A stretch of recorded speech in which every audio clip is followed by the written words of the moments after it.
Hello and welcome to the Unofficial Controller Podcast, your weekly gaming podcast, episode 50, The History of Capcom, Part 2. With me, George, and as always joined by Tom, John Renault, to my clapped-out Citroen. How's it going? Hi, mate. I'm good, thank you. We're fully set up in the studio, nice and safe. Yes. Phil, the producer's earning his money, says that we're now at the full audio podcast level, so he's going to go off and put it through his board. And rumour has it he worked on one of the failed Beatles albums that never actually got released. They got him in. He's not a young chap, album. Is Phil, the producer. He's got some history to him. As you mentioned in one of the other shows, a little checkered at times. The fallout from ITV wasn't great. But, you know, that's how you managed to find him, treading the boards. Looking at that record in the background as well, he's got quite the hit of sales there. That platinum copy. It's a gold copy of Wet, Wet. Unbelievable. Popped in. I can't believe it. Sold out. He used to manage Marty Pello, I understand. Was that his name? Yeah, during the tragic era.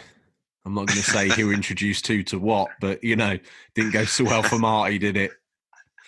But Phil certainly got a little bit more than his cut of that record deal, that's for sure. Tom, those listening, they're thinking, oh, crikey, hark back to the Farmington era. No, wait. This is the studio era. This is season 2, baby. Phil, the producer, on, making sure we're measured to 16 LUFs, the podcasting standard. We've been mastered to the highest level of audio. So maybe they're hearing me a little bit clearer than they used to, and you. Although we're still doing this remotely. I've snuck down to Phil's studio to do my end of the bargain, and you're piping in through the Chinese government's Zoom app. So probably Sung Ming sat in his palace going, what are these two cherries up to? And he's now tuned in for a live streamed session of the show. Listen, those that pay attention in the previous episodes, they know that in a moment I'm going to ask you what you've been playing. And then we're going to have a little bit of the racy white hot news. And you're probably going to have some bonus news because I didn't manage to get every single one of your wonderful news items that you picked this week in. But if you want to bonus news them up, you can do. Just give me the thumbs up for the clap. Okay. And then we've rocked up to the meat and veg at that point. It's the feature, Capcom Part 2. It's a slogger knocker, so just part yourself down for that one. Then we're going to slip into the slim pickings that's the new releases due to the ongoing pandemic that's gripped the world. But Stingray, the man that we know, delivers the pirate media to our doors. We go through his boot and talk about that. And then we bookend the show with the what we're hoping to play. But Tom, let's kick it off. Odders has been gripping his knurled Mad Cat's wheel that he got from the Chazza shop for 50p. What have you been playing? Well, I'm back to work this week after being in lockdown. Treading the boards? But before I did that, I managed to finish Final Fantasy VII Remake. Wow, the man who finished a game. He has, yeah. He does finish the odd game. We're not going to go... We might go into mild spoiler territory. Maybe a Korma level of spoilers here. Let me tell you one thing, Tom, right? I'm a man who gets a full sweat on eating a Ginster's spicy slice. So a Korma for me would be literally telling me how the whole game went down. Yeah, I'll be up the next morning, burning at the wrong end of my body. It wouldn't be pleasant. No, I'll just probably briefly touch on a few locations, and now we're not going to talk major spoilers at all. If you don't want to know anything about the game, please turn off for a minute or so. If you want to hear a little bit about it and how good it is, then stay tuned. So we discussed last week about the characters and how well they were sort of designed and still stand the test of time. That really holds up. Yeah, 100%. I think they're the strongest part of the game. The 4 main characters.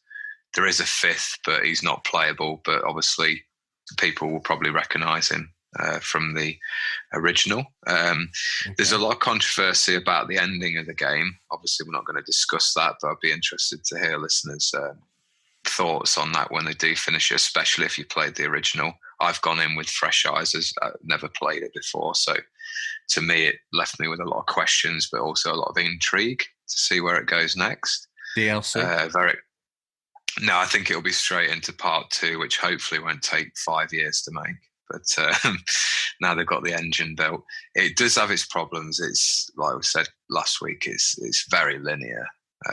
It's like go through section A to get to the next part of the story. And so it works. Just bring me in out the rain for a moment. I don't know why, but I'd convinced myself that they'd kind of resigned that chapter's idea to the bin and now we're just bringing out the full game. You're telling me they've only brought out half the game? Yeah, I mean, it only covers probably 7 hours of the original. Yeah, it took me 45 hours to complete. That's doing most of the side quests as well. So it's a meaty game. It's worth your money, I think. It definitely was. Visually, those textures really need some work, but it looks stunning in other parts. Like, you go into the Shinra building, which is the main antagonist company of the game, who are sort of pillaging the world of its life energy. The Mako, which is like the lifeblood of the planet. They're using it to run the city and power electric and so on and so forth. The inside of the building is fantastic. It's like a proper corporate building, but it's at night, so it's all lit up really well inside, and the reflections and the effects, especially when you're in battle with the magic attacks and stuff, are really special. Nice. Other nice little touch is probably the Airbuster battle boss. It's probably got to be one of the best built up boss fights I've played in a long while. So again, very minor spoilers. You proceed through this like factory that's building these mechanical robots for the Shinra company, like security robots. And as you overthrow each sort of part of the factory, you can choose to strip the boss of a certain weapon or downgrade it so that you can make the boss fight easier when you get to it. It's still quite tough. That boss fight also has probably one of the most epic, like, guitar shredding, choir sound, classical soundtrack to it. It's just epic on all proportion. The fight must last about 15 minutes as well. Really enjoyed that part, and a definite highlight for me. Other than that, I've played a bit of Warzone on Call of Duty, and that's about it. Been fairly quiet. I'm looking forward to Streets of Rage 4 in a couple of weeks. Yeah. But other than that, that's about it. Oh, sorry, no. One last thing. Ooh. I downloaded Journey. The PlayStation made a couple of games free to download to help people encourage people to stay at home. One was the Uncharted Collection, which I played on your recommendation, enjoyed. And the other was Journey. It seems really good so far. I've only probably played about half an hour. I don't think it's a particularly long game at all. But obviously, visually and the audio are really impressive. It's very chilled out. That works sometimes for me, but other times I do like a sort of full-on game, like a Final Fantasy, especially Final Fantasy VII with the combat. It's fast-paced, but it's not, because you can slow time to do like the old-fashioned way of selecting moves, almost like the turn-based way. But then when you go out of that, you're back into the full-on sort of real-time combat, which works really well, actually. It's surprising. I think that's another bonus side of that game and how well that works. So credit to Square Enix for nailing that. But yeah, that's it for me. How about you? Well, Tom, before I dive deep into what has been another Assassin's Creed-filled week, it's time to turn on the Hoover, grab some Pledge and Dusters, because Phil, the producer, wants this studio cleaning up. It's time for some housekeeping. It's time to announce our monthly winner of our best comment. Oh, yeah. And the comment for the best comment, you, as always, you stroke through the comments on Insta and you've picked a certain someone this week, normally one that strokes your ego, tells you how amazing you are. There's not enough for those. And off, yeah, believe you, there's more for you than there is for me, that's for sure.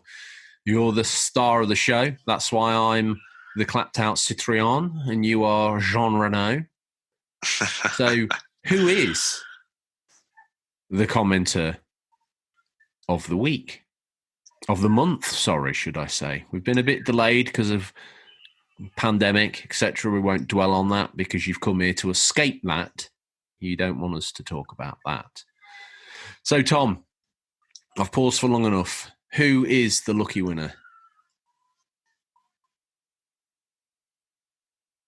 You looking surprised? I am looking surprised. You've picked a... I thought you were going to announce the winner. No, you're going to announce the winner. Oh, really? Yes. Are you sure? Yes, sure I'm you want me sure. to do that? Well, who could it be? It's someone we don't hear much from, and I hope we hear more from them after this. It's AJG1392.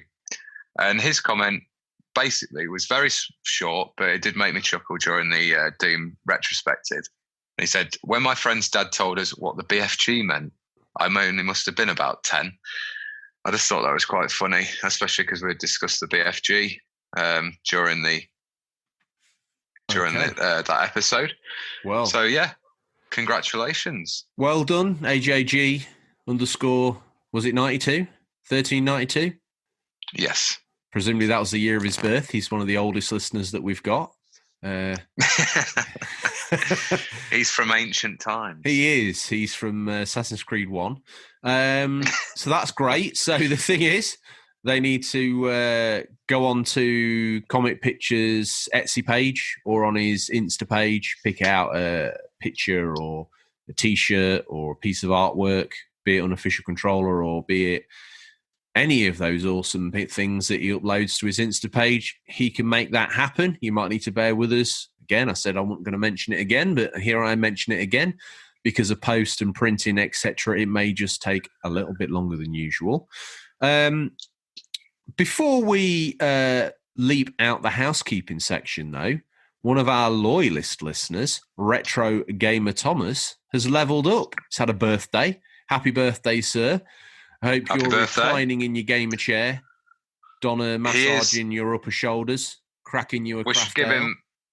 We should thank him as well for his hard work during the current pandemic, delivering the mail. Yes. He's a better action hero postman than Kevin Costner anyway, isn't he? Well, I don't know about that, but... You know. I think he is. All right, then he is. If you want him to be that, stripped to the waist, he doesn't have to, but he chooses to deliver the mail. Fair play to you, Retro Gamer Thomas. He's been checking in with me, and I've been checking in with him as well. It's nice to see he's doing well. He's in the community as well. He's on Discord, and that seems to be going well. Everyone's keeping each other motivated and happy during this time. So if you're listening and you're not on the Discord, jump on our Insta page, which is probably where most of you found us anyway, and then click on the link and join us there. Just taking a moment again to thank you all of you, even if you're arriving here at Capcom Part 2, of all the places to pick up this show, to join us on the journey. We appreciate you listening, do we not? I know you do. We do. Looks good on your CV when you're passing it around the theatres of London. So, number one UK gaming podcaster. That's it's my sideline. It's my sideline. I dabble a little bit, lovies. I dabble a little bit, you know, when you're putting on your full fest voice. And from there, you politely asked me what I've been playing. Well, let's keep this pretty short and sweet. As you know, I am playing through the Assassin's Creed series from 1 through to current times. I'm on Syndicate currently. and I've got a little bit to say about that, but I've got my opinions on Unity. Love the setting, love the character. I thought the story, actually, when all was said and done, was a little weak. I missed having the modern day Abstergo to wander around. Spoilers for 300-year-old games at this point, but bear with me here. I actually thought Rogue was a good game. I thought Assassin's Creed 2 was a good game. I thought Brotherhood was an excellent game. I thought Assassin's Creed 3 was an amazing game. Rogue was, as I say, good. Getting to Unity, graphics are amazing. It's like we stepped into a Turner painting. The color palette, the implementation of HDR, again, Ubisoft's implementation of surround sound, absolutely first class. But here's the buts. To give you more freedom in a modern gen console release of Assassin's Creed, they've given you these multiple options to go in and do the assassinations. It doesn't work really very well. It's a bit sort of broken. With my skill set that I've developed on the other Assassin's Creed games, I got quite good at Assassin's Creed. I knew how it all works. I knew how to make the game work for me. What's disappointing is in the other games, you could select the hidden blade as a weapon. But in this one, it's almost based on proximity. And to make it more realistic, if you stab someone and they fall down dead in front of somebody, you're not going to be able to stab the second guy in time. Also, because it's online based, and I think that Ubisoft were desperate to get you to buy in-game currency. Getting some of the stuff is hard. What Assassin's Creed game past 2 can you not do a dual assassination in the air? In this, you have to grind points to unlock that for your character. Absolute pony. I wandered around for the first section feeling like a complete donkey, feeling like I didn't even know how to play a video game. Again, it's got the same problems. You run away from someone. Obviously, it's right trigger, right, whatever it is, to run away from people, and A to then free run. But muscle memory from the previous games, if you hold down A, you can run a bit quicker. So obviously I'm trying to run away, and then I grab on probably something about 6 foot off the ground. And because there's no climbing points above that, hang there while I get stabbed and shot. That ain't fun. That ain't cool. Like I say, I fell in love with Paris, the setting, the washed out bleach walls, the HDR on these modern tellies. It took a while for the games in. When you used to walk out the garage in Project Gotham on 360 and it took a while for the light to dim down so you could see the cars outside? Yeah. That style of effect is applied in this, and it's pretty good, but at times when you run into a dark candlelit room in the dirty suburbs of Paris, you find yourself running against the table for 10 seconds before the camera readjusts, and then you're like, oh, right, okay, I'm running into a table. This is pretty dire. So anyway, I finished that. In the end, it was the usual sort of just spam the bad guy. It all boiled down to a rather simplistic 3-hit kill boss battle. To be honest with you, it was not tough. It was frustrating, but it wasn't tough. So feeling a bit down, I thought, I was going to do a palate cleanser. I decided against it. I thought, I've got Syndicate on the shelf. Let's get this done. So I loaded up Syndicate, set in London. First thing that hit me, feels like the graphics have took a knock compared to Unity. I know Unity was pushing it, so they probably thought, actually, we've asked a bit much of these consoles. We ought to ramp this down a little bit. But did these two get released as a pair? Am I thinking they came a year apart though? I think so. Yeah. Yeah. I just seem to remember them being very, very close. Yeah. Well, sorry, you were saying. Syndicate's almost like. It's a sequel, obviously, but it feels more like Assassin's Creed 2 to Assassin's Creed 1, which was Unity. So the graphics have been knocked down a touch, I feel. But, London's great. I'm a stickler for history and all that sort of stuff, and I should have been pulled deep into the French Revolution. And at times it was interesting. The crowds were phenomenal. Syndicate hasn't got the crowds, but you basically...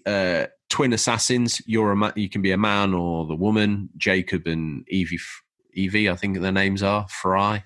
And Jacob's a bit cutter. His dialogue is a little bit childish and annoying at times, whereas the female character has got a little bit more about her, has been written far more eloquently.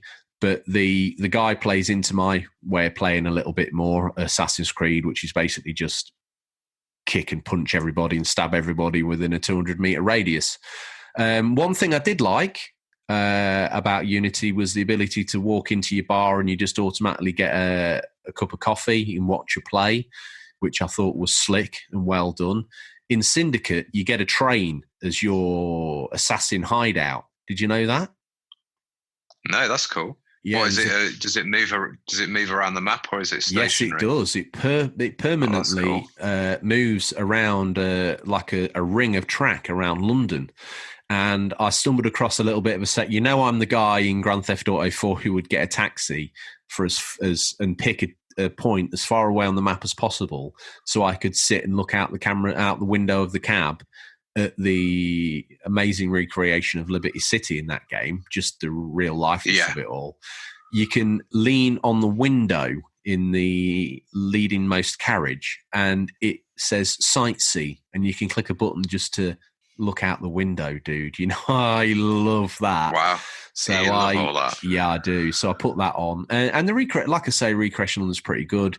There's been some interesting missions, some new mechanics, but I'll have more to report on that. So my quick flip side on Unity, get it, but there's big caveats, really. It's not that great. If you like Assassin's Creed and the lore, definitely play it, although it's a bit lacking on Pieces of Eden and other bits and bobs like that. And for me, it's probably ranked lower in the games that I've played so far. Syndicate to this point has been a pleasant surprise. It's more of a gamey game than Unity is. It's certainly got more interesting and grabby mechanics and make me want to play it. Enjoying it.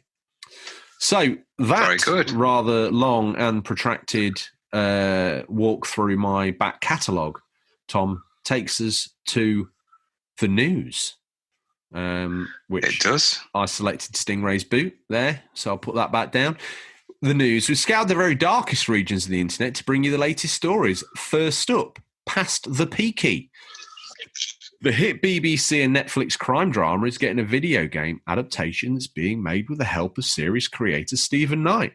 Games based on movies have been slow increase in both quality and quantity recently, but anything adapted from a TV show is still very rare. There was the okayish Narcos, Rise of the Cartels, and the flawed but ambitious VR game Doctor Who Edge of Time. But Peaky Blinders Mastermind looks like it might be on a different level altogether. It charts the rise of Cillian Murphy's character Tommy Shelby and has you controlling him, Arthur, Polly, John, and the other major characters in the story that takes place just before the start of Season 1. Looking to be influenced by the excellent Commando series, if you remember that, Tom. Peaky Blinders Mastermind will be out on Xbox One, PS4, Nintendo Switch, and PC sometime this summer. Just to note, there was a Peaky Blinders VR game rumoured to be in development, but that has fallen by the wayside. We've heard no more. That's apparently made by the people who made the Doctor Who game, the VR Oh, really? game. So, I mean, it'll be nice to walk around some of the settings from that film, but what you can do in it, goodness only knows. This looks more like an iOS game to me, or a Google Play Store game, than it does a traditional console release. But I'm intrigued. The Commando style gameplay looks pretty cool, dude, if I'm honest. Have you seen it? What do you make of that? Yeah, it was a surprise to see him go that direction with it. I think everybody just wants third-person action adventures, I think, a lot of the time. But it's going to be obviously a smaller project than that. But I do like that Commando style gameplay. I remember rumours that's making a comeback as well. That would be exciting. The actual Commando series. I think it works well with the way you can use each character's different ability. So you've got like charm, muscle, intelligence to work your way through the levels. I think if you're a fan of the show, there'll be something there for you. I don't know as like just as a gamer whether I'd pick it up. I do quite like the show, but for me, I'm not that interested in it. But I think it's an interesting take on. I'll tell you one thing, you're going to go like, oh. Series. The people who made the Order 1886 could have made a cracking Peaky Blinders game with that engine. Because let's face it, it's all about the visceral of the combat and the evolving of the storyline, etc. I was kind of thinking as I was playing Syndicate last night, I was actually thinking, that's why this news surprised me that this was out or coming out. Because I was thinking, I wonder if this is a bit like Peaky Blinders. I've got a gang and... I'm doing all this in it and all this other sort of stuff. That would be, but I think that would be far too formulaic. Peaky Blinders deserves a bit more if it's going to go down the route of a third-person game. So this is maybe like something that they can feel they can do without it ruining too much lore of the show. I don't know. And maybe, let's face it, there's probably a lot of casual gamers that watch Peaky Blinders that might be intimidated by picking up a controller and going all out on a Peaky Blinders punch and stab game, but they might be slightly intrigued by the Candy Crush style gameplay of the Peaky Blinders. What's the next bit of news? No, I cut you off. You had more to say? No, I was just going to. Just briefly. I was just going to say it's very hard for. When you've got a successful TV show to implement like a story into a game and have it not mess around with the lore of the TV series or the ideas and the story that's already in place. It's really difficult, I think, for writers of video games to do that. Plus, they've got to make it last probably twice as long than a normal series. Easily. If you say, I think that's... Just quickly going back to some of the games I've played this year and last year, you kind of think when they get into the 20, 30 hour mark, you're like, a lot of this could have been cut to probably make a better condensed story. But then also you want bang for your buck, don't you, when you spend £50 on a game? So it's a hard balance. If this comes out and it's £50, I will pour salt on the very hat I'm wearing and I'll eat it. I can't. If that ends up being £50, something's gone wrong. Yeah, how dare it be? I don't think that will be. Next bit of news: more potential delays. We're living in very uncertain times right now, and although Sony has repeatedly said that the PlayStation 5 will still launch in holiday 2020, as have Microsoft, there's always a chance that plans will have to be reworked. Unsurprisingly, publishers are well aware, after speaking to the New York Times. Ubisoft CEO Yves Guillemot gives us insight into into how the company is prepared for such an outcome. Guillemot said that his schedule hasn't been significantly impacted by the ongoing coronavirus situation, despite the fact that Ubisoft development teams are now working remotely. Sony and Microsoft have allowed developers to continue using next-gen dev kits, which is obviously a huge help. But if the worst does happen and the PS5 and Series X are delayed, Ubisoft is prepared. Guillemot comments, "We are not seeing significant impact to our timelines, but we're both in touch with all our partners. If there's a need to adjust in order to do what's best for them and for our players, we will do so." This suggests that the publisher is ready to lay its up-and-coming games if necessary. After all, everything has to be working in sync for a successful console launch. There's no point getting your new Xbox One, Xbox Series X and PlayStation 5 game and then not having anything to play it on. Well, yeah, exactly. I think you're not going to... Let's hope they take the time to polish these games up rather than rest on their laurels. Yeah, I think it's not going to be a console launch without a Ubisoft game, is it? No. By no means to the imagination. So I think for... they delayed several games after the Ghost Recon bombed. So they decided they were going to rest and release the other games later on. Yes. Including Gods and Monsters, I think, and probably the next Assassin's Creed. So I always think delays sometimes are pretty good, especially for a company like Ubisoft. And probably poor sales of some of their games last year have made them reflect and think, well, we maybe not send out glitchy messes and half-finished games. I don't slate them because I think they're actually a really good company. They've put out some really good stuff over the years. I've actually found a renewed sense of appreciation for Ubisoft. I think for the time scale, we were discussing this. I think for the time scale they're given, compared to a big company like Rockstar or Naughty Dog, I think they do really well within the time constraints they have to release new titles. Some of their games, you could argue, Unity's a prime example. I mean, it's a little scrappy, but what they've chucked on the wall, first of all, it looks incredible. Secondly, within reason, the gameplay's kind of there or thereabouts. It's not terrible. They've done better, they've done worse. But, given a year or 2 years to turn out a title of such enormity with actually, at times, such a granular level of detail, and a passion and a level of research for the time and what was going on at the time, I don't know how to do it. No, definitely. I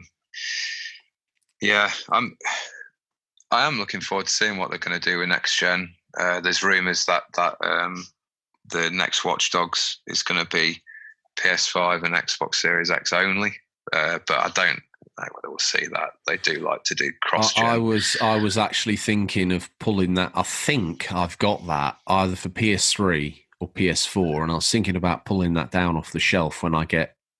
It might be a little bit too similar, but I was thinking after I'd finished what my current stack of Creed games, this would be my last one, whether I should put it in. I tell you, one of the best games they've made in recent years is Rainbow Six Siege. Oh,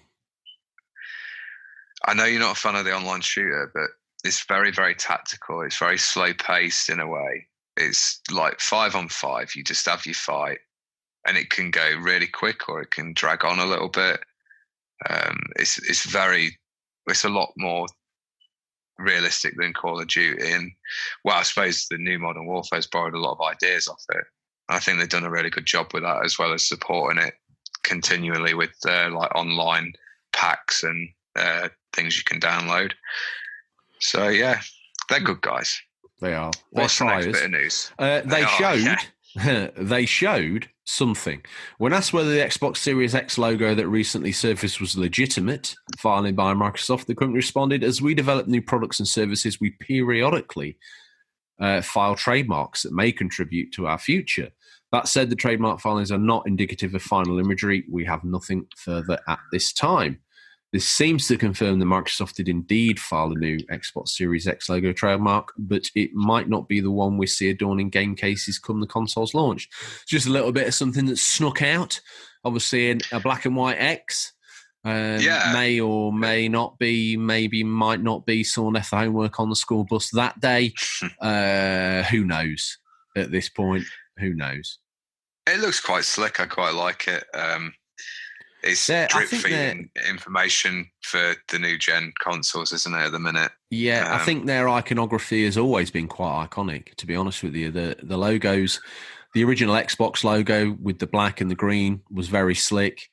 We've always been a fan, you and I, of the 360s, especially its launch edition, the refined font and the shape of the console and what they had going on in the early years.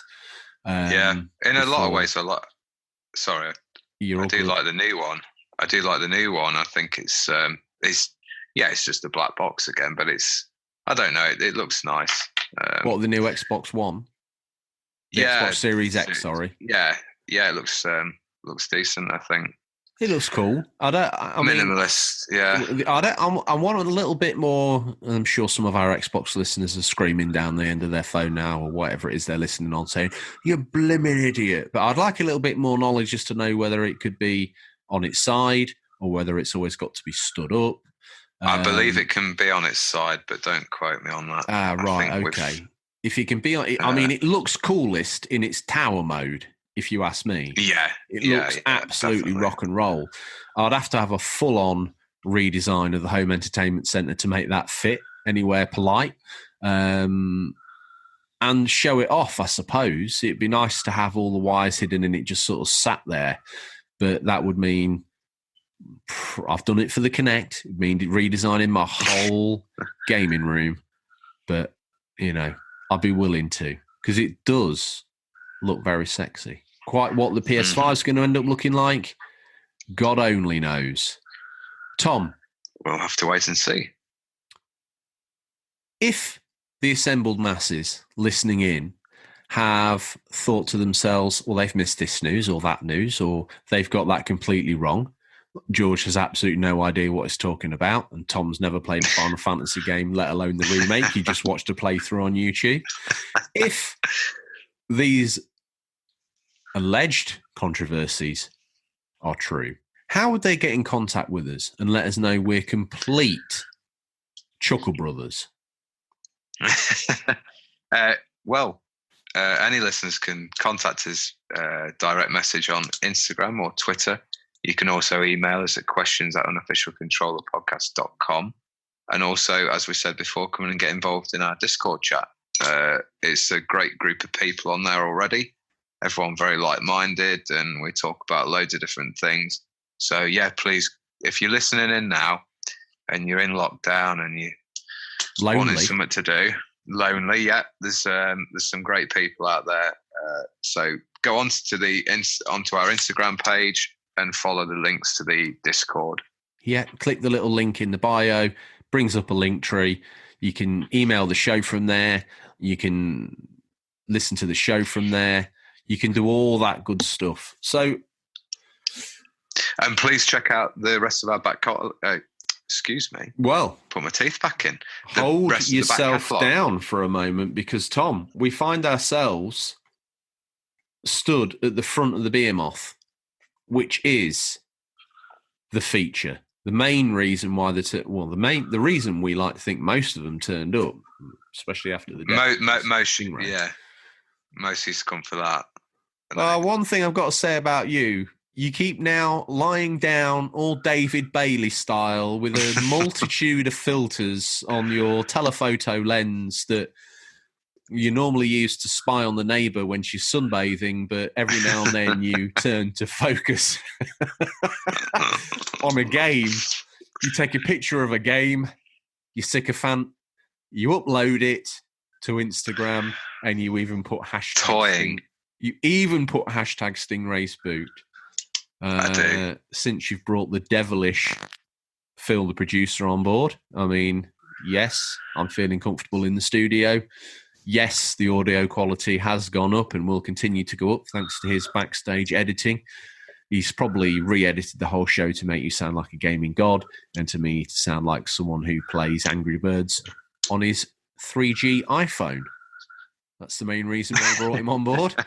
It is. James, the work experience boy, the one that we get to write all this, because we are now gaming celebrities. That's what we are. We're someone. And he writes the script for the show with my guidance and yours. He sits penning away, doing all that good stuff. One thing to say, as we are gaming celebrities, Saturday, Tom, on the YouTube channel, we're streaming, Save the NHS, all that jazz. We're doing it. We're doing a live stream. What do you make of that? It's going to be like going live, if you remember what going live is, or maybe you're more of an SMTV kid. No, I was live and kicking. You're a live and kicking guy. Yeah. Okay. And then I think, did SMTV have Hollow Willoughby on? You were going to say Hollow Willoughby. What? He's not. He's gone from recording in his aviary to recording in the hound's kennel this week. You see, me and Phil are looking at each other. We're not sure. I think Tom's sorry about that. He's having a domestic in the hound's kennels this week. But we were rattling on about one of the luxuries. You should have just let it happen. You know, they did. That's okay. Prime Minister's questions over Zoom. Surely that's suitable for us. So now I'm a qualified podcaster. I have a mute button on my headset. Wow. Look at you. Proper bigger boy. So, we're going to listen back to this and then realise it was actually the show that was muted and the dog was barking. Everything else. That's the only part. Yeah. That's the only part intro of the show. music, silence for 20 minutes, dog barks, silence for another hour and 6, and then the music again. Possibly with Stingrays noise, but then nothing else. Sounds like a Yoko Ono idea. Well, you and Phil keep taking the show in the direction you want to take it, and before long I'll be slaughtered in white paint and crawling across the floor, and that'll be the medium that which we express ourselves through and upload it on a weekly basis. It's much more. The good guys on Instagram have got together to do the Gamers Unite for NHS, and we're streaming.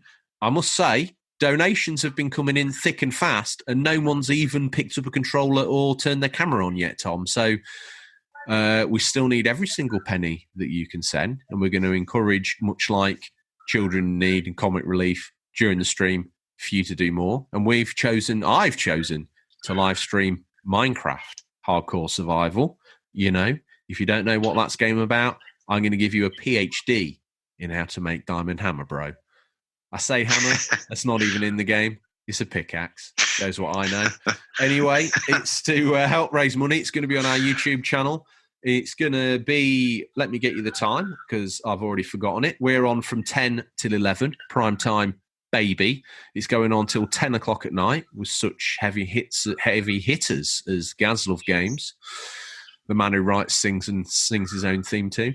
Gaming Crazy, did someone say Retro the Bro? Chaz, DCFC, Morgan Just Games, and of course, the inaugurators, It's Much More. We must implore you to go to, let me put my teeth in, https://uk.virginmoneygiven.com/ It's Much More, even if it's £1. Maybe even Tom will donate 10p out of his coin tray in his Rolls Royce. Not looking likely. He's Booper anyway. So I'm fine, mate. Don't worry about me, pal. I've got my own suite already prepared. I've got the Platinum Boopers service. They come and collect me in their own roller, lay me down, put a blanket on me, mop my brow, pump high levels and soldiers. of egg and soldiers for the older listeners. Oh, wow. Just for your journey there. They then put you into one of those seats and the orderlies come out like one of those kings of old and you get carried in a chair. I don't go in anything with like a wheelchair. I get carried in by the lower menials. And then you're hoisted from there into your chaise lounge, which is surrounded your ward, your private ward, has got a selection of Renaissance arts on the wall and freshly picked grapes for you to nibble on. You're all good in the hood, brother, if you get any sort of illness. I am very well looked after. Well looked after. Anyway, now all that's said and done, here we are. History of Capcom, Part 2. Tom, you need to lift your mic up. Everyone can hear your rapey breathing. That's it. We're all good again. That should send a shiver down everyone's spines. We've averted that. Phil literally normally does everything to say good things about you, but he was literally turning in his grave at his audio levels of your breathing. He's given me the thumbs up. We shall proceed. The History of Capcom Part 2. Where shall we begin? Let's begin by saying if you're new to the show and want a recap of Capcom's early years, you should check out our Capcom early years episode available in our back catalogue on all good podcast providers, including iTunes, Spotify, Google Podcasts, Stitcher, TuneIn, Alexa. When we say everywhere, we mean literally everywhere.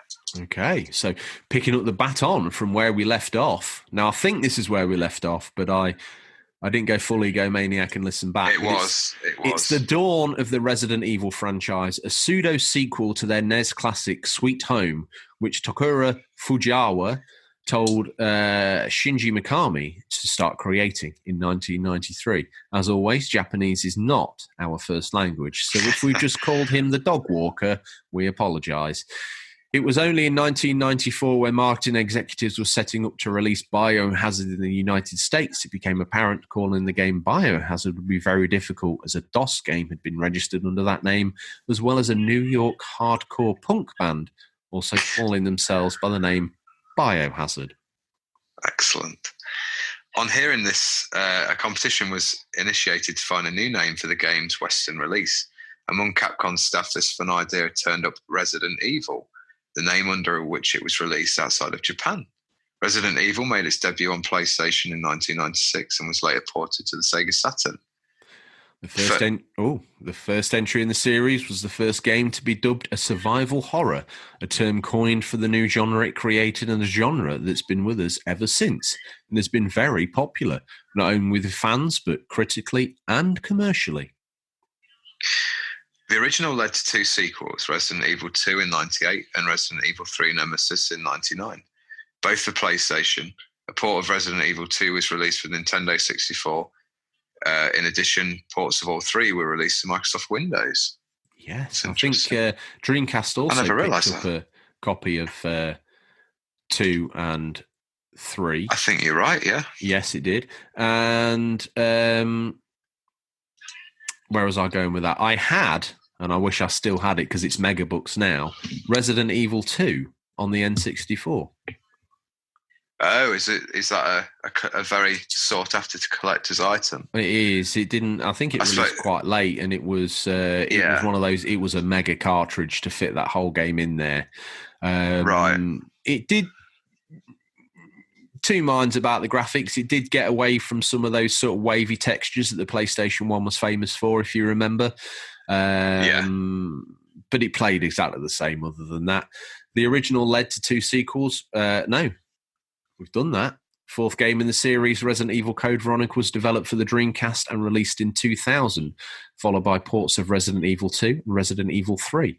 Resident Evil Code Veronica, it was rehoned mainly with story cutscenes and released on PS2, while originally getting a re-release on Dreamcast in Japan. First listener, Tom. If you're listening to this and you're thinking, oh, hang on a minute, I want to contribute to the feature, how would they do that? Well, a lot of you come into the comments section so there'll be a post put up at the a few days before every show we record, talking about what's going to be the feature this week, and most of you usually comment in there. But you can always send us a message on Twitter or Instagram, or email us at questions@unofficialcontrollerpodcast.com, or even comment in the Discord chat if you want to have your comment featured. That'd be great. Oh, I didn't check there. I should have checked there. No, I think we were good on there. I'm going to take this listener because this listener, the Chronicles of a Gamer, good old Bobby in New York. Before I read his comment out, let me just say, Bobby's World Podcast. See, Chronicles of a Gamer, inspired by us, art inspiring everything. He does his own show, and let me tell you, I've had some extra time on my hands, and I've been doing lots of walking and running and bike riding, and I have fallen in love with his show. When he sits and tells a story about his life, be it milkshakes, be it his rather shocking Jew comments that he got sort of tricked into by his uncle as a kid growing up, to couples rowing outside of his window, to his love of horror movies with his auntie, the whole thing. I have fallen in love with his show. He's done some with his brother as well, and one with his co-worker, where they've gone through some games in the past. I think X-Men and Batman. I just implore anyone to check it out. I found it on Spotify. I think it might be on iTunes as well. But in fact, it is. Sorry, can I ask you a question? Yes. As a legit podcaster, unlike me, who is Mickey Mouse podcaster, if I download Bobby's show, yes, at home, yes, on the Wi-Fi, yes, will it use my data if I choose then to listen to it in the car? No, because you can download it to your phone, and then it's ready, yeah, like an MP3 will be downloaded to your phone for you to use whether you've got signal or not. That's podcast music to my ears. Bobby's World Podcast. Oh, mate, I'm a bit selfish here, but the ones of just him on his own talking into the mic, incredible. Anyway, Chronicles of a Gamer is his other pseudonym on IG.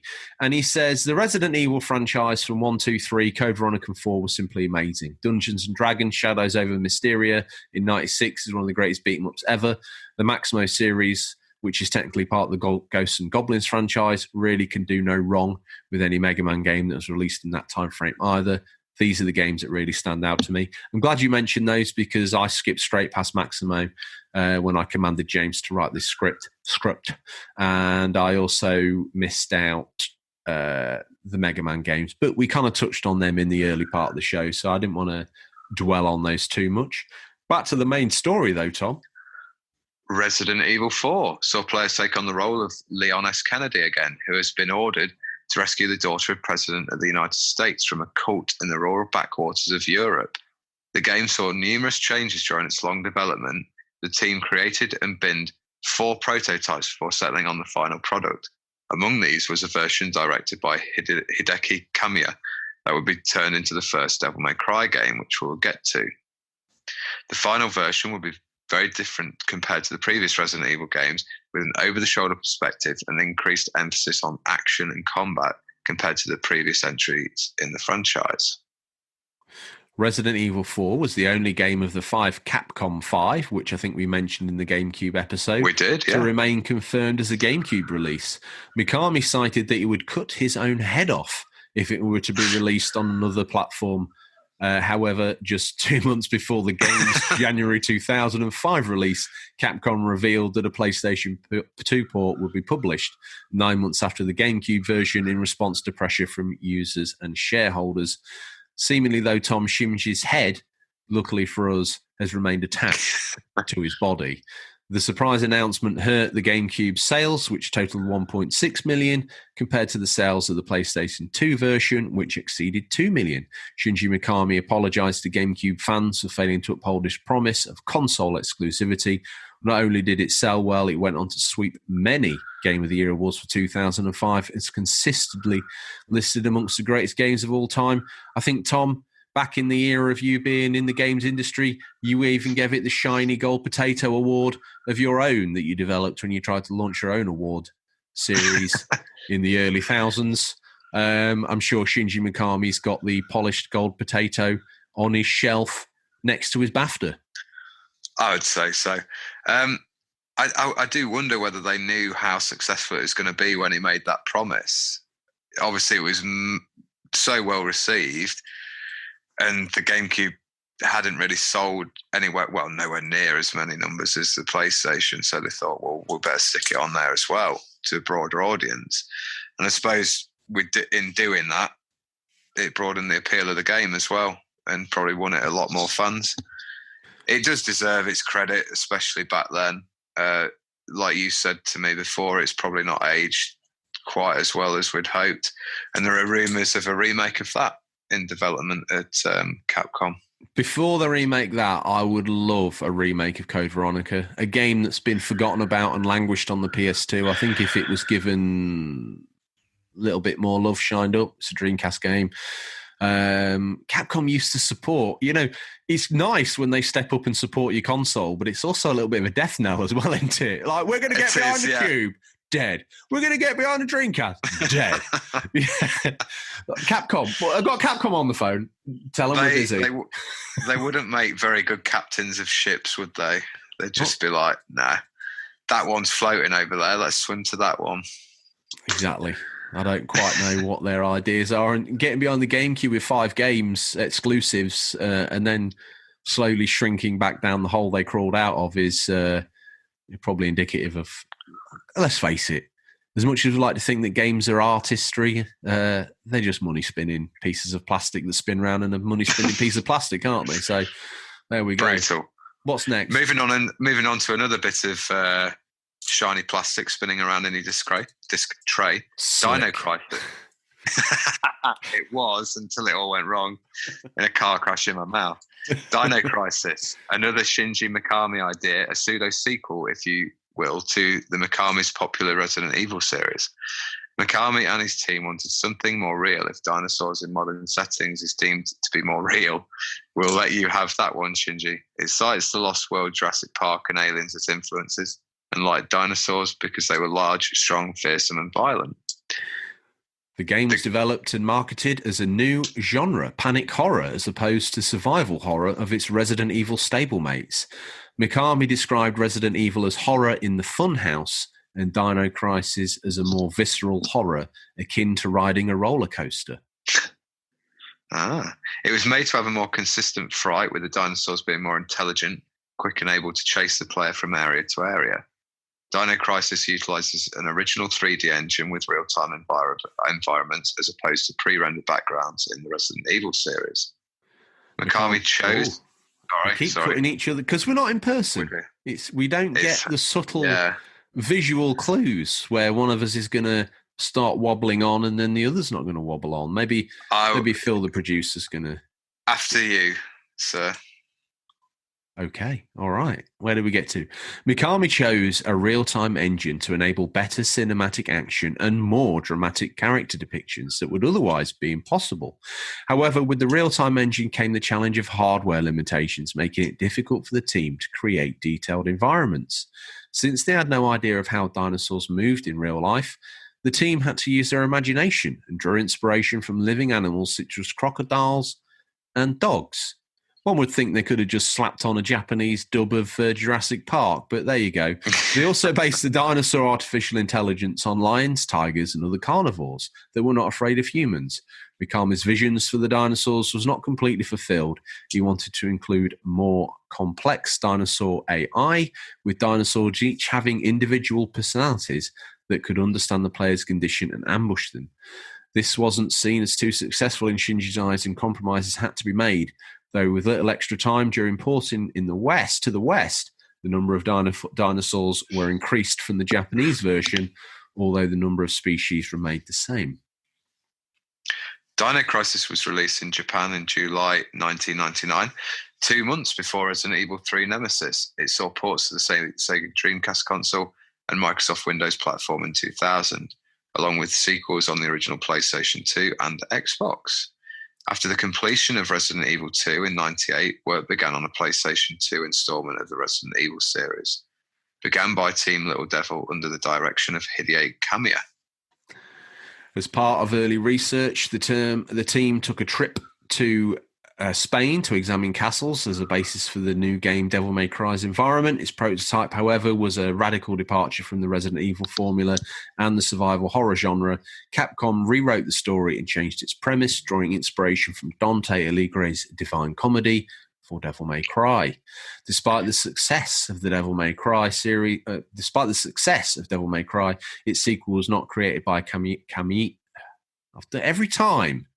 This is like a staple of mine now. I slip over the Japanese names. Kamiya, although an unidentified director was placed in charge of the project, Capcom, dissatisfied with their work, and assigned Hideki Itsuno, and with only 4 to 5 months remaining in development, to steer the project back on course. Despite Itsuno's limited time on the project, he's the only person credited as director of the game. Devil May Cry, Tom. I've keep starting that on a playthrough. I missed it.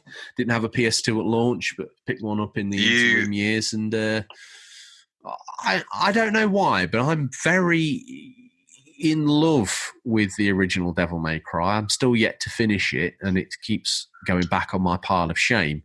It's one of those older games that's particularly hard to deal with these days, much like a game we're going to get to, but, you know, is it Devil May Cry and Ominusha and Resident Evil? They've got those, when you move from one screen to the next, the original Resident Evil, your whole perspective flips round, and Devil May Cry had sections that did the same. And that hardware limitation has not aged well to the more modern gamer. It's a bit brutalistic. Yeah, I mean, I'm curious to see how Devil May Cry 1 looks now, especially having played 5 last year, which looks phenomenal, using I think it's the RE engine that they use for Resident Evil 2 Remake. Yeah, I think when it came out, I loved it. I remember showing it to you, and you kind of didn't really know what to make of it. You had a Dreamcast at the time, and while graphically it was probably on par with the Dreamcast, it certainly had some fresh ideas, and the combat really helped. I was, like I say, I've always been intrigued by the setting. Ahead. I think the characters probably haven't aged, when it starts off, you're in the Devil May Cry bar and this woman jumps through the window on a motorbike and the voice acting, oh God, mate, you're watching through your fingers. It's pretty terrible. But the setting, the fact they went to Spain to research it certainly pays off in the look of the castle in the game. That's got, we often, it was a character in itself. That's the most cliched saying on gaming podcasts these days. But that castle was a character in itself. And the design of it, that first sort of room you go into that kind of teaches you how to jump, so you collect all the red orbs before you can go through the door, was very subtly done, I thought. Playing it, in the last 12 months, I thought, wow, do you know what? As a bit of game design, that was pretty clever. Without saying press X to jump and circle to hit, it was very subtly done. And it might just be I'm rubbish at games, but I did think it was hard as nails. And I'm barely scratching the surface. So there you go. I know you finished it back in the day, didn't you? With other cousins? Yeah, I did. We spent endless time on Mundus, the final boss for their game, who has several boss phases, and it was just like, is this guy going to die? No, he's back for another phase. But great fun was that on that, certainly. I've never sort of gone... I've played 1, 2, 4 and 5. I don't know why I've never played 3. I maybe didn't have the PS2 at that time. But apparently it's one of the better ones. On the subject of Devil May Cry, we've had another listener comment, and it's C. Pliskin. He's chimed in again. Finally, it's been a long time coming. Next time, he writes in such... C. Pliskin, if James the Work Experience Boy ever goes off ill, get C. Pliskin on the blower. I will do. Okay. His fee might be too much, but we'll see what we can do. Finally, it's been a long time coming since the last retrospective. During that period, I was in the middle of playing Devil May Cry 3 for my Nintendo Switch. Oh. That's good. And while I did try it out thanks to a pre-owned copy of it for the PS2, I was able to finish the normal mode for the game because of its portability. The Switch. Why don't you get it for the Switch then? I should really. Seeing as you've never played it. Yeah. Another one for the list. I didn't really like it when I first tried it out. It says this was, I believe, before I played God of War 1 and 2. I think it went into playing it with just a bit too much confidence. It's a hard game, no doubt, but it requires memorization more than anything to understand the enemy types, and they're actually predictable but still damaging attacks. I do find it odd that some new players may watch the intro cutscene in Dante's office and think the enemies will be a pushover. But I still think it's a worthwhile time. There was also Street Fighter Alpha 3, another Capcom game it mentions. I also like that one, but I haven't gotten any versus rounds with friends or family yet. And also, M. Bison is one cheap final boss. Well, that's his love story, isn't it? Going back to the thank you, C. Pliskin. Going back to the tale of Capcom, and this is the 95 to 2005 era, which was very prolific for games. It's been hard to pick. Been a little bit self-indulgent with one of the picks, but there you go. According to producer Toyoshi Tanaka, the design aim was to make Devil May Cry 2 bigger than its predecessor.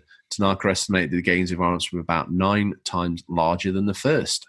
After Devil May Cry 2's mixed reception, Capcom decided to try the next game make the game more like critically successful Devil May Cry. Gameplay elements such as the environment and size and battle engine were reconsidered in the original game.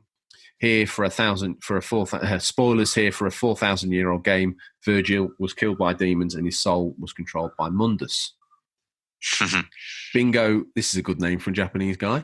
Bingo Morihashi, probably born and named just so I could speak him one day on a podcast, wanted to create an alternate universe in which Virgil was alive. However, Kamiya gave Morihashi the freedom to rework Virgil's backstory and make him a living teenager for Devil May Cry 3. Moving on, Tom. Now, this is a game that always intrigued me. Another pseudo sequel, believe it or not, to Resident Evil. They were certainly spinning off that genre after Resident Evil 1. Straight Biohazard must have surprised them. The living daylight. You know that schlocky zombie game that we came out with? Like, yeah. It's only gone and sold more games than we can possibly imagine. Make loads of versions of it. Medieval, sword version, whatever. Another pseudo-sequel, to Resident Evil Omniusha seems to be a lot of the studio was making, as we sort of alluded to. The series originated in 1997 with Yoshiki Okamoto's idea to create a Sengoku Biohazard, a ninja version of Capcom's own 1996 Resident Evil, set in the Son Goku period and featuring a ninja house filled with booby traps, similar to the mansion from Resident Evil, where battles would be fought using short swords and shuriken. The house will contain hidden doors behind walls, ceilings that fall down to you, scrolls, and ninja magic, and many other ninja techniques. The project, now pin your ears back for this, was originally intended for Nintendo 64's 64DD, the disk drive add-on, and then moved to the original PlayStation, but the project then eventually moved to the PlayStation 2. The half-finished original PlayStation version of Omniusha was scrapped and never released. Wow. In early 1999, Yoshiki Okamoto of Capcom proposed remaking the original Legend of Zelda for the Game Boy Color to Shigeru Miyamoto, the game designer of Nintendo who created the series. Okamoto was asked to develop 6 Zelda games for the Game Boy Color, 2 based on earlier installments, and 4 original entries. Contrary to Miyamoto's design mentality of creating the gameplay system first, development started out with the scenario writing the game's stories, which Flagship was in charge of. The development team wanted to skip the remake and create an original Zelda game right away, as the original game was deemed too difficult. Due to this, the team ran into problems because the scenario and the maps had to be reworked constantly to make all the modifications match. The Game Boy Color screen presented an additional hurdle when attempting to rework the earlier Zelda game, as it is now narrower than that of the television. Players could not view an entire room without scrolling, which made it easy to overlook stairways or clues on walls. Dismayed by the seeming lack of progress, Okamoto asked Miyamoto for help, who proposed a trilogy of games, each with a different focus on gameplay elements. The trilogy was worked into the Triforce series.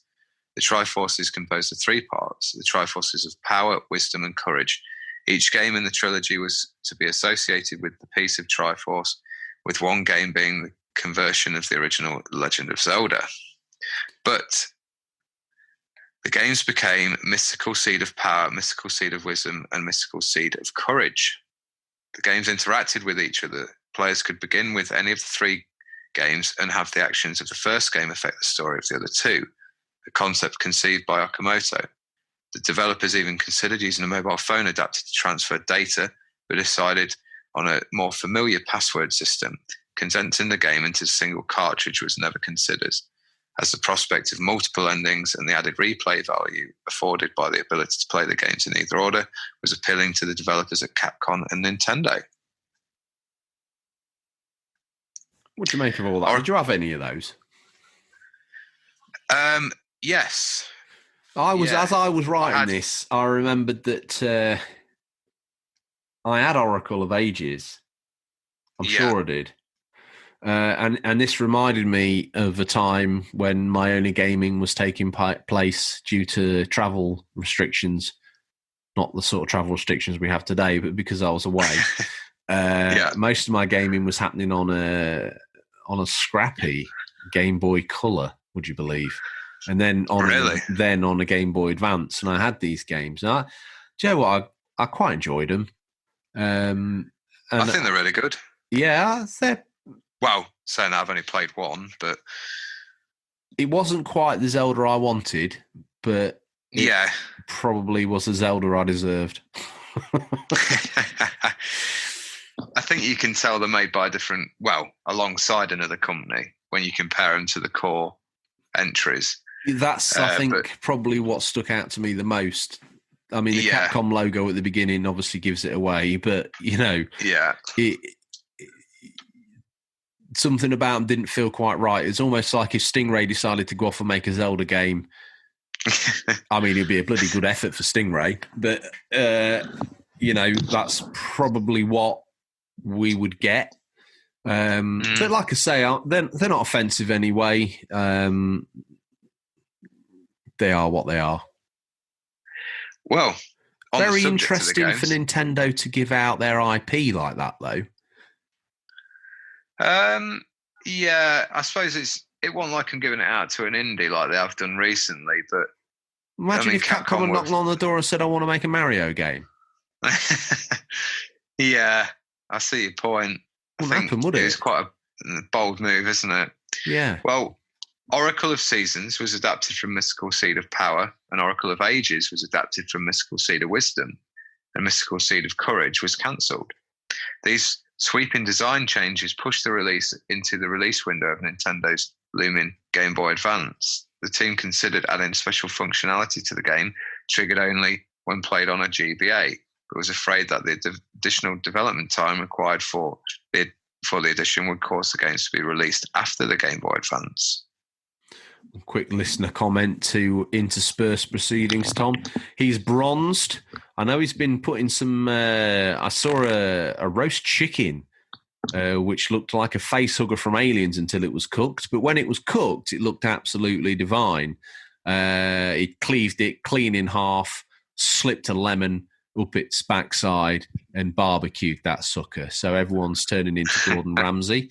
It's everyone's favourite bronze-toned athletic hero, living it up, Dubai Jim. What's he got to say? Shall I read him out? Shall I method act him? I've already assumed most of his weekly activities with his chicken and his... It's okay. You want to do it? No, I am the method actor around here. I shall take this role. He says, a lot of Capcom's output in this era passed me by. So I transitioned from home to uni, to home, to first job, to buy my first flat. Game buying in this decade shrunk significantly, but two Capcom gems did hold my attention. Zelda Minish Cap, which, like Link's Awakening, did something different and interesting with the Zelda franchise, and the Blazing Star that was Power Stone on the Dreamcast. Multi-leveled, smashable environments with 3D movement. Charge moves and fighting ticked a box that Street Fighter's multiple tweaks on Street Fighter 2 failed to. A long missed gem that ought to be at least remastered and re-released on the Switch or the PS4. Not before Street Fighter the movie. Anyway, thank you for that, Dubai Jim. And back to the story of the GBA Zelda. When the release date of the GBA was postponed, the team was able to incorporate GBA functionality and release the games approximately a month before the GBA was released. Instead of releasing the game over a period of months or years, they moved to releasing the games simultaneously. This made it easy for the team to test the interaction between the games and keep the style consistent. Now, Tom, up next, one of my favourites, but before we do, because I'm a man of honesty and integrity, I owe the audience an apology.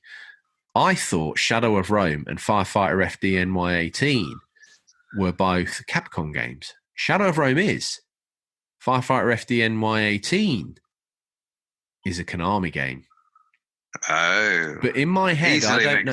Well, when I pulled them down to do the research and all that other jazz, it was at that moment where I thought a cold shudder of dread passed over me, and I was like, why? I'm confused. I thought these were both from the same, but they're not. So apologies for that, and I'm sure when we do the Konami retrospective, I'll be equally as self-indulgent, and I'll do a section on Firefighter FD18, which is its proper name. I keep slipping MY in there. Don't know why. Shadow of Rome, shown on January 28th, 2004, when Capcom announced the plot would revolve around the assassination of Roman Emperor Julius Caesar, based on an enhanced version of the Omnimusha 3 game engine developed by the same team under the guidance of executive producer Kenji Infuene. The game was going to be released as a PS2 exclusive. Capcom explained it would have 2 parallel stories and 2 different styles of gameplay, action and stealth. Early in its development, the game featured a semi-branching storyline where both the player excelled at the stealth sections. There'll be more levels based around stealth, whereas if they were good at combat, more combat levels would feature, which we wished that Well, I'm glad, Tom. I've got to say that didn't end up happening because I am terrible at those stealth sections. Really terrible. I know it's stealth light, but at the end of the day, as that blonde-haired mong, if you fall over or don't get in a jar quick enough, it's game over, brother. Early in its development, the game Capcom explained the game was specifically designed for the North American, European markets, and although release dates for both markets had been set, they were unsure if the game would get a release in Japan, and it was not geared towards the Japanese player. The game did end up being a lot more linear in its progression and launched in February 2005. That's one I missed. That I must have skipped over. Game. Oh, is this another game that I supposedly had? Well, episode 50, those that have stuck with us from episode 1 will know there's many games you've forgotten that you had. I remember that in this era, I would often call you before the era of podcasts and we would speak for hours about games. And I specifically remember where I was sat when you were telling me about your experience of Shadow of Rome. I pulled up a bollard, shipmate, and I was sat on a quarterdeck of a grey Puss's War canoe, and me and you were spinning a marvelous yarn about all the different games that we wanted, and we were talking about Shadow of Rome. And I'm sure you were saying to me, "Oh, I'm not too keen on the stealth bits," and I was like, "Oh, not too keen. Like I can't even get past these bits."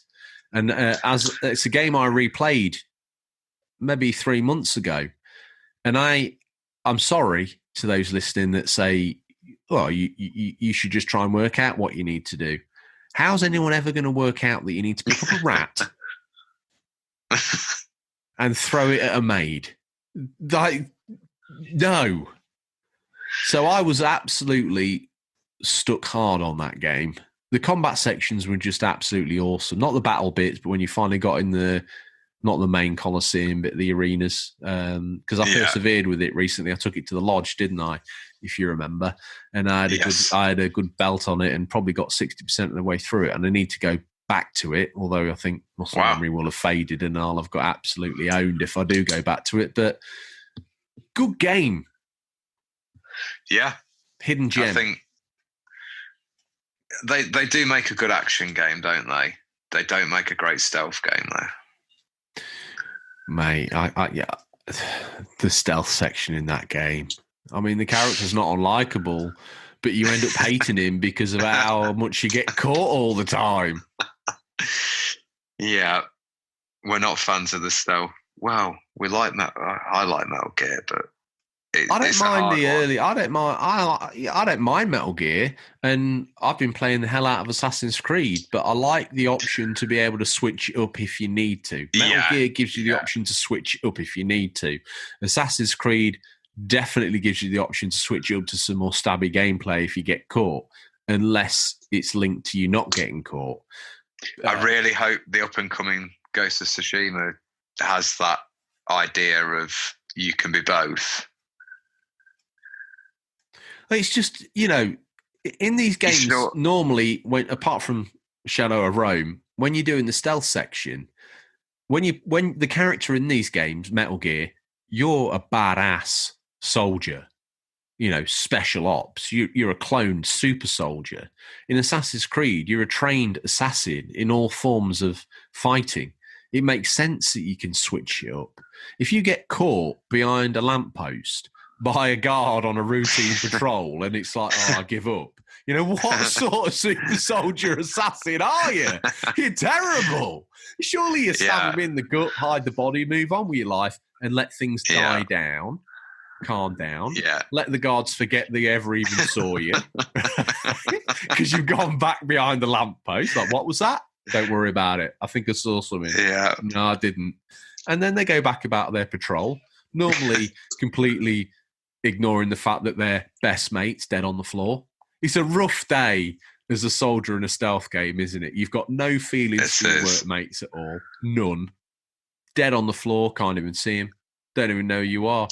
And yet, someone's sneaking into your secret facility and you saw them, but if they hide in a bush, forget about it, Brian. Go back to walking around in that same routine we were walking around in.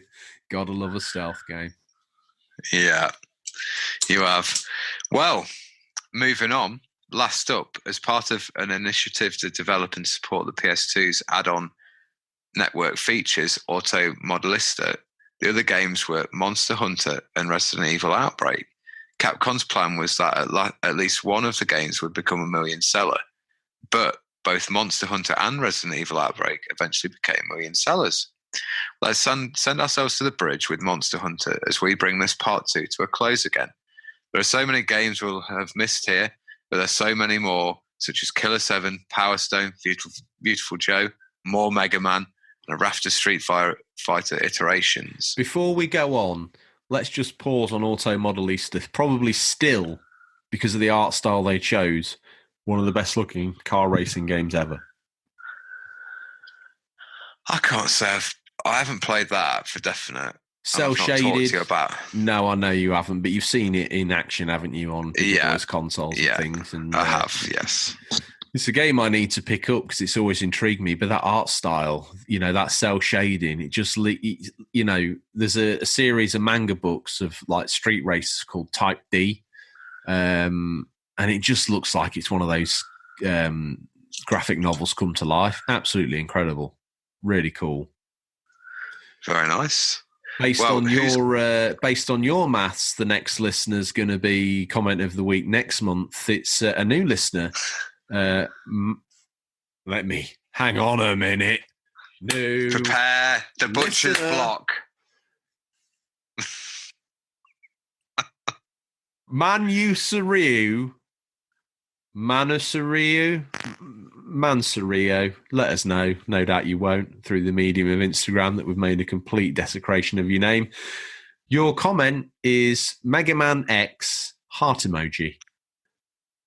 Possibly the second most eloquent one we ever had after Gazlov Games and AJG's discussion of the BFG.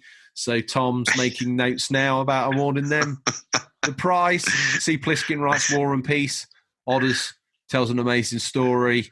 Who else is someone we haven't heard from for a while? Roast Space Monk uses us as a confessional to let us know that one day he murdered his mum's poodle and then hid the body and ended up getting a Mega Drive out of the back of it, or some other strange type confessional story from him. Yeah, we implore a little bit more interaction, but there you go. Monster Hunter is deemed to be an action role-playing game. And originally released for the PS2, Monster Hunter was released in North America on September 21, 2004. It was remade and expanded in Monster Hunter G, which was released in Japan and was brought to North America and Europe as Monster Hunter Freedom for the PlayStation Portable. Much of the game can be played offline through single player. The majority of the content is in the online section of the game. Only some monsters are found in single player, and the player's rewards are smaller when they're offline. The goal for the players online is not to defeat the most monsters, but to reach the highest hunter rank, which is the storyline that is carried out online by non-player characters. Capcom also felt the game was intended for such cooperative play so that players of any skill level working with others could feel accomplished in taking down, at times, behemoth-like creatures. Monster Hunter proved a success, selling over 1 million copies, principally in Japan. The series took off explosively in Japan with Monster Hunter Freedom on the PSP. While Monster Hunter had been successful in Japan, its popularity in Western markets, primarily here in the States, languished until the release of Monster Hunter World on today's modern systems. I enjoyed Monster Hunter World. I've got it on the PSP, a single player. It's a bit bare bones. But another successful feather in the Capcom's prolific portfolio, Tom. Certainly, yeah. I think, and the epic probably we can draw to a close. I'm thinking with part 3, which could take us up to the modern era. What do you think? Yeah, definitely. I think so. I think that'd be great. 3-part for the history of Capcom. They're seeing a bit of a comeback, aren't they, old Capcom as well, the past couple of years. It's been a big resurgence for them, I feel. They've finally managed. I think everything fell into place. Now, correct me if I'm wrong, but it feels like everything fell into place Resident Evil 7 came out. Followed by Monster Hunter World. Yeah, and they haven't put a foot wrong since, really. Resident Evil 2 remake and the third one.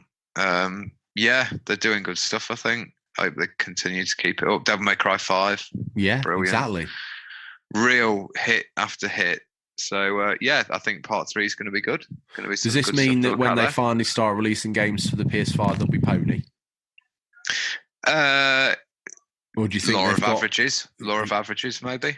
Yeah, or have they managed to now finally capture the lightning in the bottle that made them... Your mic slipped again, so you've got all rapey.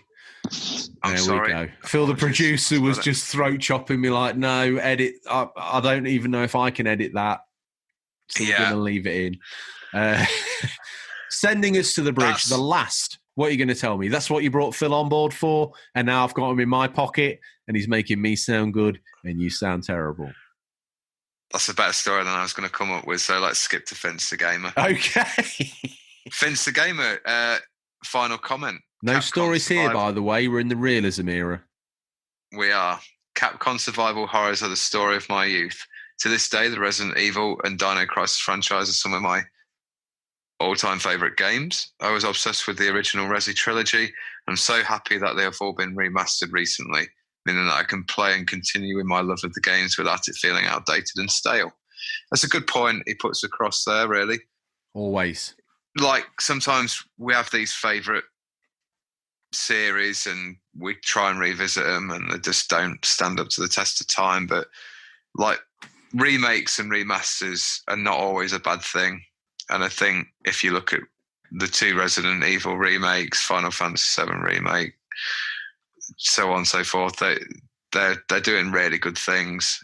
And like another overused phrase, or analogy is that when we play these remakes, that's how we envisage them in our head when we're playing them as like I don't know, in the late 90s.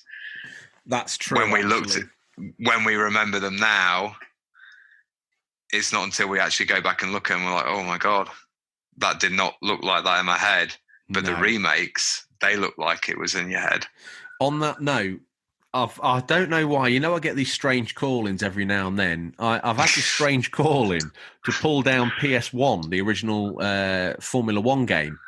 Right. I remember playing that at the big house when we were growing up. Yeah.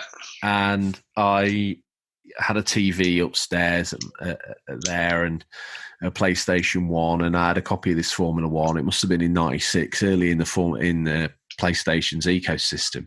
And I remember looking at that on a CRT, doing that classic thing of like, do you know what? That they had the timings on, tag her timings, and thinking, that's damn near photorealistic. They can't really get any better than that. And I've been thinking, I'm going to pull that down off the shelf because Bizarre Creations made it, the people who made our beloved MSR and PGR and all that. So I thought maybe the driving will be there. Before I do that, I'll have a quick look on YouTube, see how it looks. And the first video I put up, I was like, oh, that can't be it. So I did another search. Like, no, is that it? Pulled the game down, slapped it in, like, yeah, that's it. Yeah, oh my God. It's terrible. I mean, pretty good. Definitely amazing for the time. But it's amazing how the mind plays tricks on us. It is. Certainly. Is that you? Have you all Capcom'd out? I am. Enjoyed that. Some nice facts in there. Oh, good. Okay. Well, James will be getting... in fact, I did actually end up listening to an older episode the other day. Can't remember. I think it was one of the State of Plays where you confessed to using James's head as an ashtray. No doubt. Which kind of stuck with me as that's some lore. So no doubt maybe you'll get him some Blistex for such a good script that he can rub that into the sores on his head from your cafe cremes in your cigarette holder. Those that paid attention at the top of the show, Tom, know it's time for the immortal Stingray. He's now in the realism era, studio era. He now knows that he's more real now than he's ever been. This old Stingray. What do you think a man like Stingray's been up to this week? Well, this week, he's that guy, though, isn't he? When we all go out clapping for the NHS and being good people, he goes out there with some pots and pans and an air raid siren. No, mate. And wakes sleeping babies up. No, I tell you what Stingray does. He drives up and down the street playing like a Karacha on the air horns of his Nissan Bluebird. That's what he does. Yeah, surely. He's that guy. He is that guy. That's if we had more money for sound effects and maybe we weren't paying your mate Phil to make us sound like podcasting experts, we could afford to get a Laka Karacha air horn sound effect to signify his arrival. Maybe season 2, that might be the new Stingray sound. We'll see what we can do. But I think so. That'd be good. Seeing as we're in the transitional period, there he is, storming up the drive, smoke clouds as always, those stones hitting those mud flaps, Tom, in exactly the same way he does every week. That is precision driving like only Stingray can do. It's time for a peek in what we affectionately call Stingray's boot, what's nestled between some counterfeit nappies and a dodgy copy of Battlefriend all this week. These are the new release highlights for April 20th to April 26th, 2020. Listeners, these are out on digital or physical, or will be by the time this podcast's in your feed, but could be region dependent. If you're sat at home and you've joined us bizarrely for Capcom Part 2, you never tuned in before, you better go dig back through those old episodes to find out what Stingray's backstory is. It's mentioned every now and then. He's a real person, so you better do the digging. If you want to know, that's how you find out about the show. I made that rhyme just for you. First up on the new releases, we've got... Have you picked a mummy? Yes. Do you have a VHS to wield out? Yeah. Yes. Oh, crikey, I'm a bit nervous because I put myself on the spot and I know. One I've been watching in bed at night time, inspired by the mighty Chronicles of a Gamer. I decided to rewatch this particular gem, and I've also been looking at the toys on eBay. Bobby, okay, hit me up on the DM if you've got any spare. What's first, Tom? What's your first pick? Tidal Shock on PC, April 20th. An underwater arena shooter with shocking twists set in an open aquarium. 8 players battle in a classic respawn arena to capture the reactor and boil the competition. Fascinating. I'm picking... No, I'm not. The Shattering PC, April 21st. The Shattering is a first-person, story-driven... This does look good, to be fair. Psychological thriller. Its defining features of dynamic environments, beautiful aesthetic. That's what stood out to me. I think it was like a beautiful white. An intriguing story. The gameplay is meant to submerge you in the mind of John as you take each step forward into the twisted mystery of what happened. PC, April 21st. There you go. Is that the one where it's all white and like the outline is red of your character? I might be thinking of a different game. You're thinking of a different game, but it has got that sort of aesthetic to it from when I was doing the research to pick my mummy. I don't just pick the coolest name like you do. Sound Self, a technodelic PC VR, April 22nd. An exhilarating journey into an altered state of consciousness, powered by your own voice. Explore a hypnotic world of light, colour and sound. Emergent music harmonizes with you as you navigate through strobing tunnels of light, impossible shapes, and deep into a meditative trance. Tripped over that one. Wow. I mean, that sounds like falling asleep with your iTunes on random and waking up to goodness knows what. Next, this is my mummy, if you don't mind. Deliver Us the Moon. PS4, Xbox One, April 24th. Deliver Us the Moon. I wish this was VR, but it's not. Deliver Us the Moon is a sci-fi thriller set in an apocalyptic near future where Earth's natural resources are depleted. A lone astronaut is sent to the moon on a critical mission to save humanity from extinction. That looks like an absolutely belting game. Yeah, I have seen that. It looks real good. Shall I take the next one? Because I'm guessing your Mummy is the one after that. Yeah. If you could. Naruto Shippuden Ultimate Ninja Storm 4 Road to Boruto. Coming out on Tom's favourite console, the Switch, April 24th.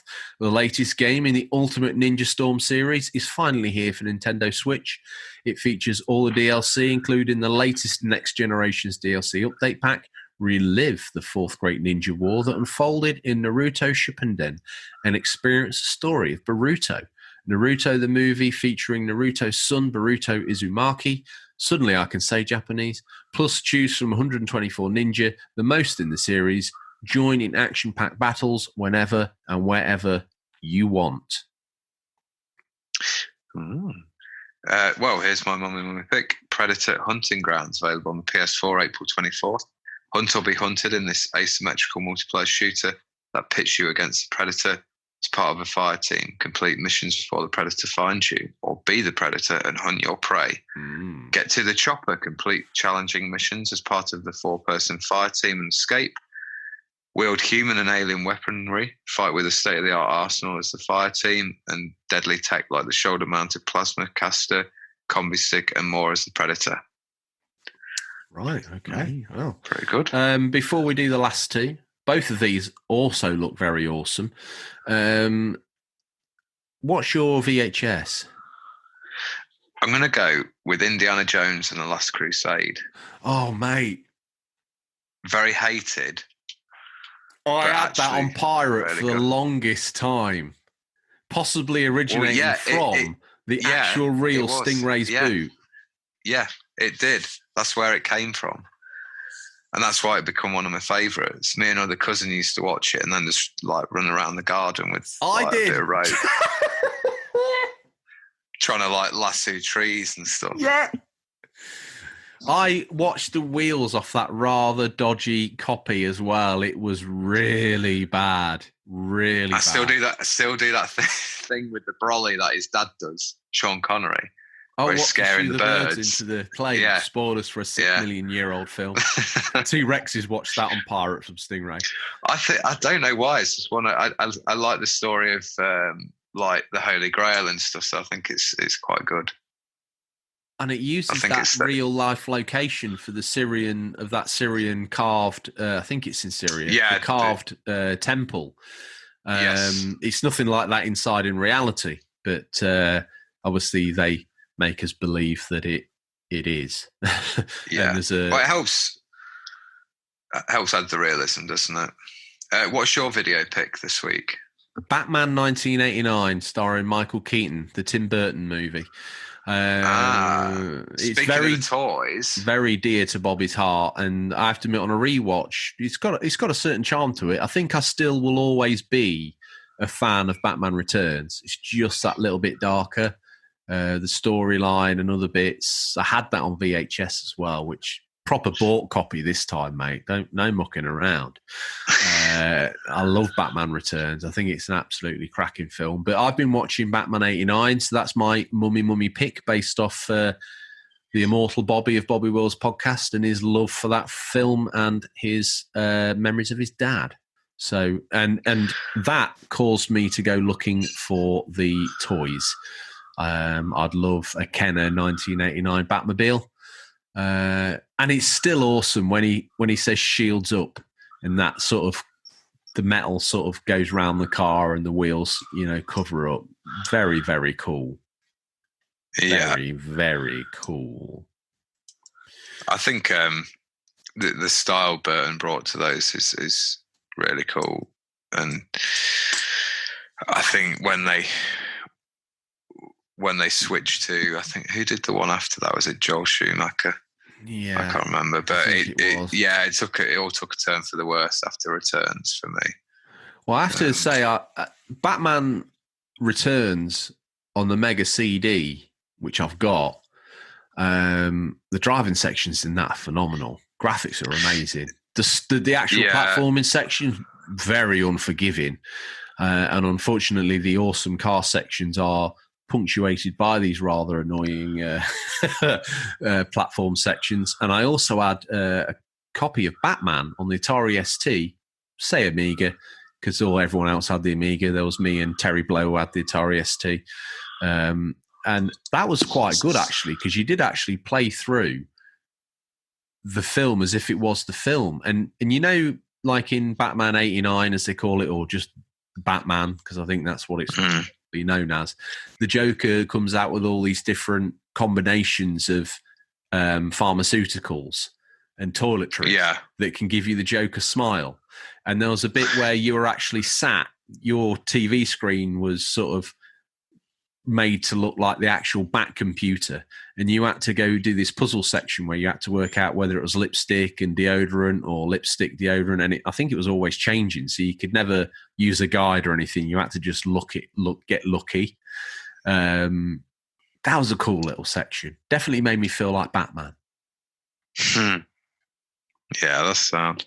Take another final dip in the boot, my friend. Now we've finished on Nostalgia Avenue, let's batarang left and grapple hook round on that tight turn. Do you want to take the next one, or do you want to take the last one? Yeah. Trials of Mana, PC, PS4 and Switch, April 24th. Trials of Mana is a modern revival of the third game in the seminal Mana series. The game, originally released in Japan as Seiken Densetsu 3, has been fully rebuilt from the ground up in... I reckon. Densetsu 3. It has been fully rebuilt from the ground up in 3D. Seen any footage of that? Yeah, I did have a little look at that, but it is too JRPG for me.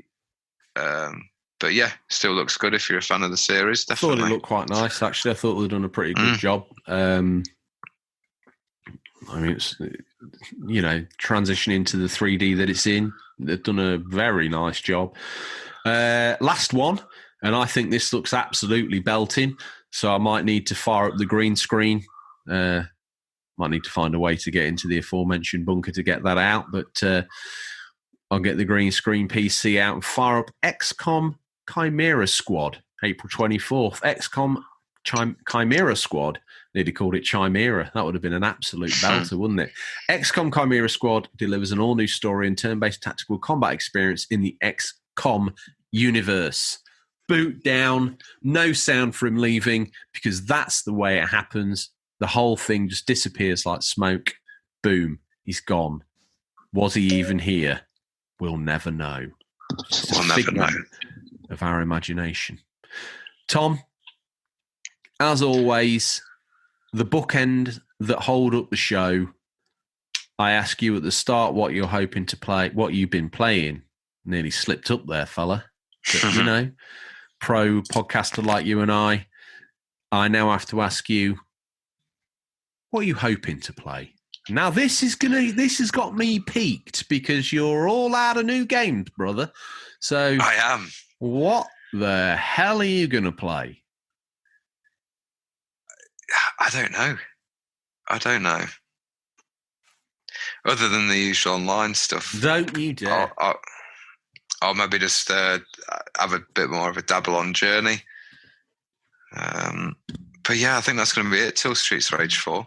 And then after that, because of obviously the delays and stuff.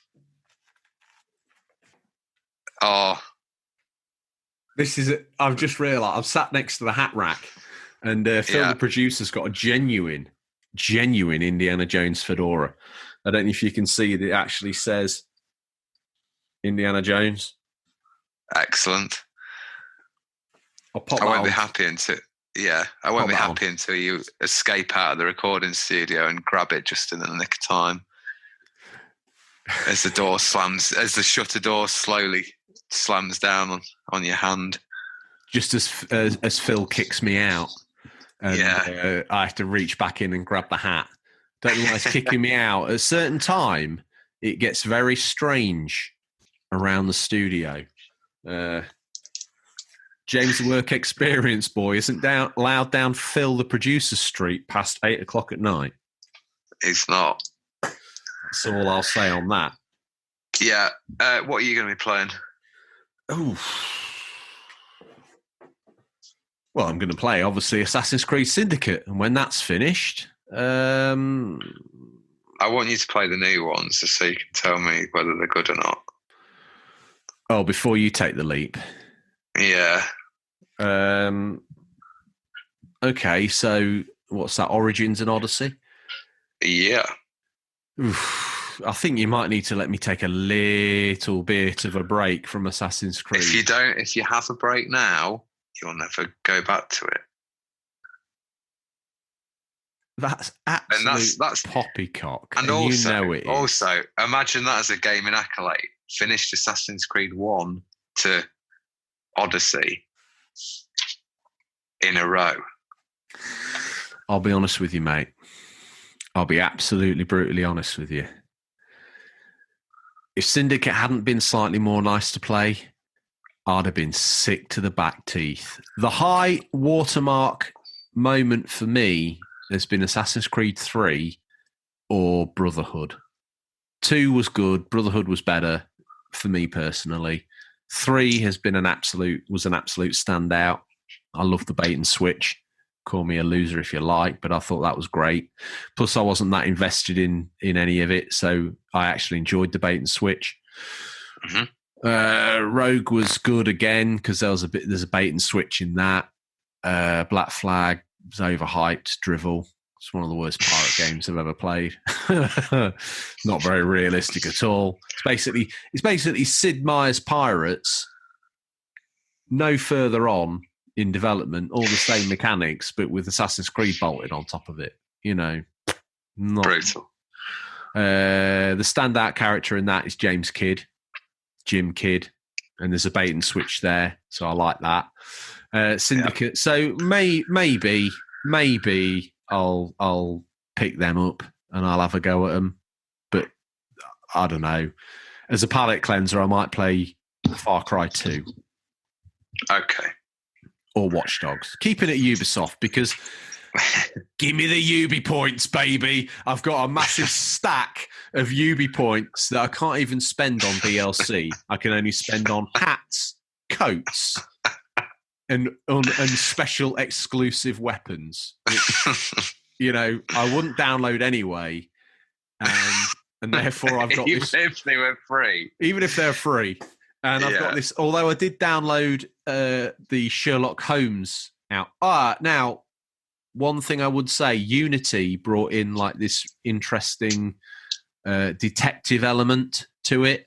And I'm thinking possibly that Syndicate will carry it on. I know that there's some DLC that you can't use your Ubi points for, which is completely ridiculous, for a Jack the Ripper add-on. So I don't know whether you can or you can't be like a Sherlock Holmes type character in this, but the investigation missions were a refreshing palate cleanser in Unity.